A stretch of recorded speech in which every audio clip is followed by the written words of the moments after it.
নবীজি বলেছেন, সবার আগে জান্নাতে যেই 3 শ্রেণীর মানুষ প্রবেশ করবে, আল্লাহ তাআলা আমার কাছে সেই 3 শ্রেণীর মানুষকে উপস্থাপন করেছেন, তাদের বিষয়ে আমাকে জানিয়ে দিয়েছেন কারা তারা, কারা সেই সৌভাগ্যবান মানুষ যারা জান্নাতে সবার আগে প্রবেশ করবে। সুবহানাল্লাহ। নবীজি সাল্লাল্লাহু আলাইহি সাল্লাম বলেছেন, এর মধ্যে প্রথম শ্রেণীর মানুষ হলেন শহীদ, যারা আল্লাহর দ্বীনের জন্য ইসলাম এবং মুসলিমদের দুশমনদের বিরুদ্ধে জিহাদে রত হয়ে যারা শাহাদত বরণ করেছে, নিজের জীবনকে বিলিয়ে দিয়েছে, এই শহীদদেরকে আল্লাহ তাআলা জান্নাতে সবার আগে প্রবেশ করাবেন। আল্লাহ তাআলা আমাদের সবাইকে শাহাদাতের মওত এবং শাহাদাতের মৃত্যু আমাদের সবাইকে নসিব করুন। দ্বিতীয়ত নবী সাল্লাল্লাহু আলাইহি সাল্লাম বলেছেন, আফিফুন মুতাআফফিফ, যে মানুষ তার চরিত্রকে কোন প্রকার কালিমা লাগতে দেয় না। ময়লা থেকে যেরকম আমরা আমাদের কাপড় চোপড়, আমাদের আঁচলকে তুলে ধরে বাঁচাবার জন্য আমরা সংগ্রাম করি, সমাজের চতুর্পাশে হারামের হাতছানি, অবৈধ সম্পর্কের জোয়ার চলছে, এইরকম পরিস্থিতিতেও যে মানুষ তার চরিত্রকে বাঁচাবার জন্য সংগ্রাম করে, চেষ্টা করে, পরিশ্রম করে, সাধনা করে, জয়ী হয়, নবীজি সাল্লাল্লাহু আলাইহি সাল্লাম বলেছেন, এই চরিত্র সংরক্ষণকারী মানুষটা যে হারাম রিলেশনে জড়ায় নাই, আল্লাহ তাআলা জান্নাতে এই লোককে প্রথম প্রবেশ করাবেন। আর তৃতীয়ত হলেন ওয়া'আবদুন আহসানা ইবাদাতাল্লাহ ওয়া নাসাহা লিমাওয়ালি, যেই কৃতদাস আল্লাহর ইবাদতও ভালো করে, আবার তার মালিকের কল্যাণও কামনা করে, মালিকের কোনো ক্ষতি চায় না, অর্থাৎ বান্দার হক আদায় করে, আবার আল্লাহর ইবাদতটাও সুন্দরভাবে করে, সেই কৃতদাসকেও আল্লাহ তাআলা জান্নাতে সবার আগে প্রবেশ করাবেন। ভাইরা আমার, এই হাদিসের সনদ নিয়ে মুহাদ্দিসদের কেউ আপত্তি তুললে অন্য অনেকেই এটাকে গ্রহণযোগ্য বলেছেন। এই হাদিসের আলোকে আমরা যারা আমাদের চরিত্রকে হেফাজত করতে পারবো, আল্লাহ রাব্বুল আলামিনের এই বিশেষ পুরস্কার, সবার আগে জান্নাতে যাওয়ার সৌভাগ্য আমাদের অর্জন হবে। আল্লাহ তাআলা আমাদের সবাইকে সেই সৌভাগ্য অর্জন করার তৌফিক নসিব করুন। যুবক ভাইরা আমার, চরিত্রকে হারাম থেকে বাঁচাবার জন্য কারা কারা নিয়ত করেছেন একটু হাত তুলুন তো। আল্লাহ আমাদের যুবক ভাইদের চরিত্রকে হেফাজত করার তৌফিক নসিব করুন। আল্লাহ কোরআনের মজলিসে তারা ওয়াদা করেছে, আল্লাহ এই যে হারামের যে হাতছানি, আমাদের যুবকের ইমানকে হরণ করবার যে শয়তানের চেষ্টা, এটা থেকে আমাদের যুবক ভাইদেরকে আপনি বাঁচিয়ে দেন। আল্লাহ ইমানের শক্তি দান করেন, আল্লাহ ইমানের জোয়ার দান করেন, ইমানের চেতনা দান করেন, ইমানের তেজ দান করেন। আল্লাহ এই যৌবনকে তোমার দ্বীনের জন্য কুরবান করার তৌফিক দান করেন। আল্লাহ হারাম থেকে বাঁচার মতো শক্তি আমাদেরকে দান করেন। ভাইরা আমার, আমরা যদি আমাদের চরিত্রকে হেফাজত করি, লাভ কি আমাদের না আল্লাহ? আমরা যদি আমাদের চরিত্রকে হেফাজত করি, লাভ কি আমাদের না আল্লাহ? আমাদের। ভাইরা আমার, কি লাভ?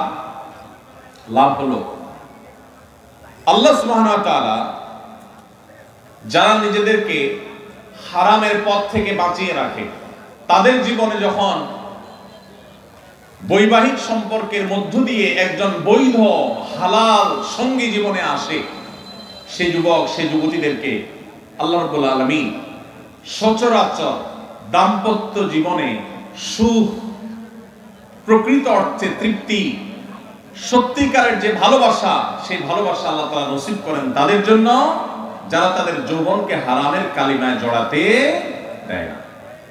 আর যারা হারামের কালিমা দিয়ে নিজের যৌবনকে কালিমা যুক্ত করে ফেলেন, মনে রাখেন এই যুবকদের বেশিরভাগ দেখবেন, এক্সেপশন প্রথমটাতেও আছে, বেশিরভাগ দেখবেন যে তাদের বৈবাহিক জীবন আসলে তাদের সেই জীবনে আর দাম্পত্য সম্পর্কের ভিতরে যেরকম একটা গভীরতা থাকার কথা, ভালোবাসা থাকার কথা, সম্প্রীতি থাকার কথা, তাদের সেই সম্পর্কটা আর থাকে না। কারণ হারাম যদি কেউ একবার বেছে নেয়, আল্লাহ তাআলা বৈবাহিক সম্পর্কের মধ্য দিয়ে হালাল সম্পর্কের প্রকৃত স্বাদ, প্রকৃত তৃপ্তি, প্রকৃত যে অনুভব, এটা থেকে আল্লাহ তাআলা ওই হারাম সম্পর্ককারীদেরকে মাহরুম রাখেন, বঞ্চিত রাখেন। এজন্য ভাইরা, দুইটা অপশনই আপনার সামনে আছে। মনে রাখবেন, শয়তান খুব ভালো করে জানে, আল্লাহ কোরআনে বারবার বলেছে শয়তান আমাদের প্রকাশ্য শত্রু। শয়তানকে আমরা দেখি না, অথচ আল্লাহ প্রকাশ্য শত্রু বলেছেন। কারণ শয়তানকে না দেখলে কি হবে? তার সব ক্রিয়াকর্ম প্রকাশিত। শয়তানের কাজগুলো দেখা যায় কি যায় না? এই শয়তান আমাদের যুবকদেরকে তাদের ঈমানের তেজ নষ্ট করে দিতে চায়, তাদের ঈমানি তেজকে ভোঁতা করে দিতে চায়, এইজন্য তাদেরকে হারাম সম্পর্কে আনতে চায়। এইজন্য ভাইরা, আমাদের চরিত্রগুলোকে আমরা হেফাজত করার সংগ্রামে জয়ী হওয়ার চেষ্টা করবো তো ইনশাআল্লাহ। ভাইরা আমার, ভ্যালেন্টাইন্স ডে এই সম্পর্কে আপনি গুগল করেন, আপনি এনসাইক্লোপিডিয়া ব্রিটানিকা সহ বিভিন্ন বিশ্বকোষগুলো খোলেন, আপনি দেখবেন যে এটা মূলত এসেছে খ্রিস্টানদের একজন ধর্মযাজক, যার নাম ছিল কি? ভ্যালেন্টাইন। এই ভ্যালেন্টাইন, যে সেন্ট ভ্যালেন্টাইন, সাধু ভ্যালেন্টাইন, খ্রিস্টানদের ধর্মযাজক, তাকে ঘিরে এই দিবসটা গড়ে উঠেছে। এটা একটা সময় খ্রিস্টানদের কাছে তাদের একটা পূজনীয় দিবস ছিল। বহুকাল পর পৃথিবীর বহু দেশে এই দিবস উদযাপন নিষিদ্ধ হয়েছে। অনেক কাল পর ইংল্যান্ডের গিফট আইটেম ব্যবসায়ীরা তাদের ফেব্রুয়ারি মাসে বরফে ঢাকা পরিবেশে গিফট আইটেমের ব্যবসাকে চাঙ্গা করবার জন্য, বেচা কিনা হয় না এটা বাড়াবার জন্য, এই ভ্যালেন্টাইন্স ডে কে তথাকথিত ভালোবাসা দিবসের মনোকে এটাকে বাজারজাত করেছে তাদের ব্যবসায়িক ধান্দা। আর আমাদের যুবকেরা সেটাকে তাদের ডিজাইন করা তথাকথিত ভালোবাসা, এটার জন্য আমাদের যুবকরা আত্মাহুতি দিচ্ছে, তাদের জীবনকে, তাদের যৌবনকে শেষ করছে। ভাই আমার, এই যে টেলিভিশন চ্যানেলগুলো, এক শ্রেণীর টেলিভিশন চ্যানেল দেখবেন, এক শ্রেণীর মিডিয়া দেখবেন, যারা আপনাদেরকে হারাম সম্পর্ক করার জন্য নানাভাবে উদ্বুদ্ধ করে, প্রেরণা দেয়, উৎসাহ দেয়, এরা সব আমাদের এই দেশের তরুণদের সবচেয়ে বড় শত্রু। এই ভ্যালেন্টাইন্স ডে, এটা কি এই দেশের, এই মাটির কোন সংস্কৃতি? এই মাটির সংস্কৃতি না। পশ্চিম থেকে আমদানি করা এই সংস্কৃতিকে আমাদের দেশে যারা চাপিয়ে দিচ্ছে, তাদের বিরুদ্ধে আমাদের প্রত্যেকটা মানুষকে সজাগ, সতর্ক থাকতে হবে, সংগ্রাম চালাতে হবে। যদি সংগ্রাম না চালান, আপনার সন্তান, আপনার পরবর্তী বংশধর, আপনার জেনারেশন, তারা নষ্ট হবে, তারা ধ্বংস হবে, চরিত্রহীন হবে, লাম্পটের পথ বেছে নিবে, আর কবরে আল্লাহ আপনাকেও শাস্তি দিবেন যদি আপনি তাদের চরিত্রকে হেফাজত করবার কোনো উদ্যোগ গ্রহণ না করেন। ভাইরা আমার, আমাদের এদেশের মানুষের নিজস্ব সংস্কৃতি আছে। এদেশের হিন্দু, এদেশের মুসলমান, এদেশের বুদ্ধ, এদেশের সকল ধর্মের মানুষ বৈবাহিক সম্পর্কের মাধ্যমে নারী পুরুষের সম্পর্ককে বিশ্বাস করে। এরা এদেশের সব ধর্মের মানুষের ধর্মীয় একটা সংস্কৃতি। সকল ধর্মের মানুষের ধর্মীয় সংস্কৃতির বিরুদ্ধে পশ্চিম থেকে আমদানি করা এই অপসংস্কৃতিকে যারা চাপিয়ে দিতে চায়, তারা আমাদের তরুণদের সবচেয়ে বড় শত্রু। যুবক ভাইরা, আমাদের শত্রু এবং বন্ধু পরখ করতে ভুল করলে চলবে না। যারা আপনাদের ঈমানি তেজকে শেষ করতে চায়, মনে রাখবেন, এই হারাম রিলেশনে যারা জড়ায়, তারা ইবাদতের স্বাদ পায় না, ইবাদতের তৃপ্তি পায় না, দাম্পত্য জীবনে সুখ শান্তি পায় না, তাদের জীবন ধ্বংস হয়। ভাইরা আমার, আমাদেরকে এগুলোর বিরুদ্ধে সংগ্রাম চালাতে হবে। আল্লাহ আমাদের সবাইকে তৌফিক দান করুন। আমরা সবাই আমাদের চরিত্রকে হেফাজত করবার চেষ্টা করব তো ইনশাআল্লাহ। ভাইরা আমার, আপনারা দেখতে পাচ্ছেন নাটক সিনেমার নামে, নোবেল উপন্যাসের নামে এই অবৈধ সম্পর্ককে স্বাভাবিক করার একটা চেষ্টা ভয়াবহ আকারে দিন দিন বেড়ে চলেছে। আপনারা দেখেন, আজ থেকে 20-30 বছর আগেও আমাদের এই দেশে, গ্রামে তো বটেই, এমনকি শহরেও, কেউ কারোর সাথে বিবাহ বহির্ভূত রিলেশন বা সম্পর্ক করে, এটা যদি জানতে পারে, সমাজের প্রত্যেকটা মানুষ ছিছি করত, ঠিক না ভাই? ঠিক।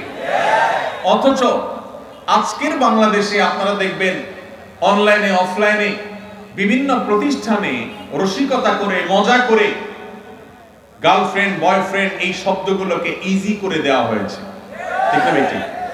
এখন যুবক যুবতীরা, ছেলে মেয়েরা পরস্পরকে তার গার্লফ্রেন্ড, তার বয়ফ্রেন্ড এরকম পরিচয় করিয়ে দিতে বা এই শব্দগুলো ব্যবহার করতে ন্যূনতম কোনো ইতস্তত বোধ পর্যন্ত করে না। লাজ লজ্জা তুলে দেওয়া হয়েছে, যুবকদের জড়তাকে শেষ করা হয়েছে। এর ফলশ্রুতি কি? পশ্চিমে তাকান, পূর্বে তাকান, পরিবার ব্যবস্থাপনা মুখ থুবড়ে পড়েছে, সংসার শেষ হয়ে গেছে। মানুষ বিবাহ করার টেন্ডেন্সি হারিয়ে ফেলেছে, সেখানে সন্তান জন্মের হার কমতে কমতে এমন ভয়াবহ আকার ধারণ করেছে, পৃথিবীর প্রত্যেকটা উন্নত দেশ সন্তান জন্মের দেওয়ার জন্য সরকারিভাবে প্রণোদনা দিয়ে, পুরস্কার দিয়ে, টাকা পয়সা দিয়েও সন্তান জন্মের হার বাড়াতে পারছে না।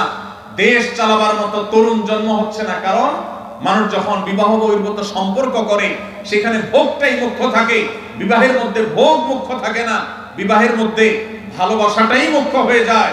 এবং বিবাহ বহির্ভূত সম্পর্কের মধ্যে প্রেম আর ভালোবাসা এগুলার জিকির যতই বলুক, মুখে যতই প্রেমের আর ভালোবাসার জপুক, বাস্তবে তাদের উদ্দেশ্য আর মতলব থাকে তাদের একে অন্যের সাথে হারাম সম্পর্ক করে হারাম ভোগ করা এবং উপভোগ করা।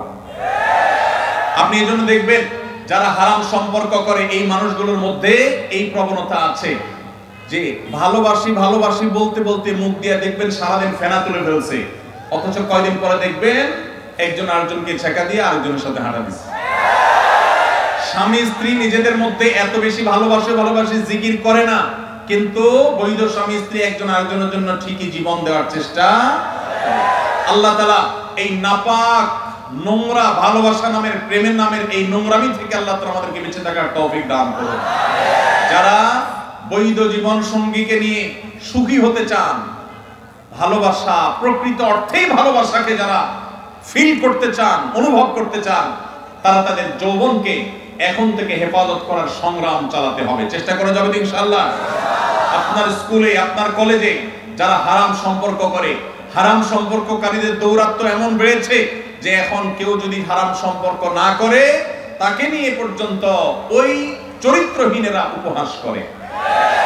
অতএব আপনারা যারা চরিত্রকে রক্ষা করতে পেরেছেন আল্লাহর শুকর আদায় করবেন এবং এই অবৈধ রিলেশন, অবৈধ সম্পর্কের বিরুদ্ধে আমাদের সংগ্রাম চালাতে হবে। ভাইরা আমার, যারা অবৈধ সম্পর্ক করে তারা দেখবেন ভালোবাসা প্রকাশের নাটক, অভিনয় যত রকম আছে সব করে, কিন্তু এর বেশিরভাগই হলো ফেক এবং ভুয়া। আমি এটাকে বলি মেয়েদের ক্ষেত্রে, অনেক মেয়েদের ক্ষেত্রে, আমি সবার কথা বলছি না, অনেক মেয়েদের ক্ষেত্রে বিবাহ বহির্ভূত সম্পর্কের মধ্যে ভালোবাসা এই প্রেম, এই অভিনয় হলো মূলত চাইনিজ এবং ফুচকা খাওয়ার ধান্দা। আর ছেলেদের মধ্যে, বেশিরভাগ ছেলে মেয়েদের মধ্যে যারা বিবাহ বহির্ভূত সম্পর্ক করে তাদের এই প্রেম খেলার মূল উদ্দেশ্য হলো শয়তানি এবং বদমাইশি করা, তাদের লাম্পট্য করা হলো মূল উদ্দেশ্য। অতএব এই চরিত্রহীন এই যে আপনার যুব সম্প্রদায় গড়ে তোলার এক চেষ্টা চলছে, এটা যদি থামাতে না পারি আমরা, তাহলে আমাদের পরিণতি হবে ওই উন্নত দেশগুলোর মতো। ওদের সংসার শেষ হয়ে গেছে, ওদের দাম্পত্য সম্পর্ক ভেঙে গেছে, ওদের মধ্যে বৈবাহিক সম্পর্ক বলতে তেমন কিছু নাই, মানুষ জন্মের হার জিরোতে চলে আসছে, ভয়ঙ্কর একটা বাস্তবতাকে তারা অনুভব করছে। পশ্চিমে যদি যান, তরুণরা, যুবকরা যে যার সাথে ইচ্ছা হারাম সম্পর্ক করতে পারে, কোনো বাধা নাই, কিন্তু তাদের মধ্যে দেখবেন ডিপ্রেশন, আত্মহত্যার প্রবণতা ভয়ঙ্কর। আপনার যেই বন্ধুটা হারাম রিলেশন করেছে ওর মধ্যে মানসিক কষ্ট, দুঃখ, পেরেশানি, ডিপ্রেশন, চিন্তা আপনার চাইতে দেখবেন আরো বেশি। ও ভালোবাসা এবং প্রেম তথাকথিত এই হারাম সম্পর্ক যে নিবেদন করে, এটা যে আদান প্রদান করে, এটার মধ্য দিয়ে সে সুখী হওয়ার কথা, কিন্তু আপনি দেখবেন সে সুখী না, সে হলো সবচাইতে দুঃখী। এজন্য এই অবৈধ সম্পর্কের জন্য, হারাম ভালোবাসার জন্য যত গান লেখা হয়েছে, এই বেশিরভাগ গানের কথামালা দেখবেন জ্বলে গেছে, পুড়ে গেছে, শেষ হয়ে গেছে, কেউ বাঁচাতে পারবে না, ও আসলে দুনিয়াতে ধ্বংস হয়ে গেছে, জাহান্নাম তোর জন্য অপেক্ষাই করছে। অতএব ঠিক না বলে যুবকরা চরিত্রকে হেফাজত করার জন্য ভেতরে নিয়ত করেন। চেষ্টা করা যাবে তো ইনশাআল্লাহ। ভ্যালেন্টাইন্স ডে কে আমরা সবাই না বলবো তো ইনশাআল্লাহ। কিভাবে না বলবেন? এলাকায় যুবকদের মধ্যে সচেতনতা সৃষ্টি করে লিফলেট বিতরণ করবেন। পারবেন না ইনশাআল্লাহ? যুবক ভাইরা যাদেরকে আল্লাহ তাআলা দ্বীনের বুঝ দিয়েছেন, আমি আপনাদের উদাত্ত আহ্বান করতে চাই, প্রতিটি এলাকায় 14ই ফেব্রুয়ারি উপলক্ষে কোন প্রকার শয়তানি ক্রিয়াকর্ম করতে দেয়া যাবে না। এলাকায় লিফলেট বিতরণ করবেন। মসজিদ থেকে ইমাম সাহেবদের নেতৃত্বে যুবকদেরকে কাউন্সেলিং করতে বের হবেন। কোন অবস্থাতে আমরা পশ্চিমা ভ্রষ্টামি, পশ্চিমা নষ্টামি, পশ্চিমা নোংরামি, পশ্চিমা অসভ্যতাকে আমাদের দেশে আমদানি করতে দেব না। আমাদের এই দেশের যুবকদেরকে নষ্ট করতে আমরা দেব না। সেজন্য আমরা সবাই চেষ্টা করব তো ইনশাআল্লাহ। এইজন্য আপনার স্কুলে, আপনার কলেজে যারা হালাল সম্পর্কে বিশ্বাসী, যারা মুসলমান, যারা এই দেশীয় সংস্কৃতিতে বিশ্বাসী, ভিনদেশী সংস্কৃতিকে যারা গা মাখাতে চায় না, সেই যুবকদেরকে আমি বলতে চাই, আপনারা আপনাদের শিক্ষা প্রতিষ্ঠানে বিভিন্ন জায়গায় আপনারা লিফলেট বিতরণ করেন, জনসচেতনতা সৃষ্টি করেন, যুবকদের মধ্যে দাওয়াতি অভিযান চালান। আমরা যদি অলিতে গলিতে 13 ফেব্রুয়ারি 12 ফেব্রুয়ারি থেকে দাওয়াতি কাজ চালাই, ইনশাআল্লাহ রাস্তাঘাটে অলিতে গলিতে যেখানে সেখানে এই সব নোংরামি, এই সমস্ত অসভ্যতা, এই সব দৃশ্য আমাদের দেখতে হবে না ইনশাআল্লাহ। আর যদি মনে করেন যে না আমি নিজে বাঁচলাম, আমার আর দেখার দরকার নাই, তো আপনার সন্তান, আপনার ভবিষ্যৎ বংশধর, তাদেরকে আপনি জাহান্নামে রেখে যাচ্ছেন, মনে রাখবেন। তাদের জন্য ভালো পরিবেশ দরকার আছে না নেই? যদি ভালো পরিবেশের দরকার হয়, তাহলে সেক্ষেত্রে আমাদের নড়ে চড়ে বসতে হবে, দায়িত্বশীল ভূমিকা পালন করতে হবে। শুধু ওয়াজ শুনে গেলে হবে না। আমি আইন হাতে তুলে নিতে বলছি না, খবরদার কেউ আইন হাতে তুলে নেবেন না, কিন্তু এলাকায় এলাকায় এই নষ্টামি যারা করে তাদেরকে আগে থেকে দাওয়াত দিবেন, অন্যায় কাজ থেকে, অসৎ কাজ থেকে বাধা প্রদান করবেন। কারা কারা রাজি আছেন হাত তুলেন দেখি। আল্লাহ আমাদের সবাইকে এই নষ্টামি বন্ধ করার তৌফিক দান করুন। ভাইরা আমার, আপনারা সবাই জানেন আমাদের দেশে এক শ্রেণীর ব্যবসায়ী আছে যারা বিদেশ থেকে এদেশে ব্যবসা করবার জন্য এসেছে। এই বিদেশ থেকে ব্যবসা করতে আসা কোম্পানিগুলোর মধ্যে থেকে আপনারা দেখেন ক্লোজ আপ একটা ব্র্যান্ড আছে না? এই ক্লোজ আপ ইউনিলিভারের এই ব্র্যান্ড, তারা আমাদের দেশে এই নষ্টামিকে সবচেয়ে বেশি প্রতিষ্ঠা করবার জন্য টাকা পয়সা খরচ করে। প্রতি বছর দেখবেন তারা ক্লোজ আপ কাছে আসার গল্পের কথা শোনাতে বলে।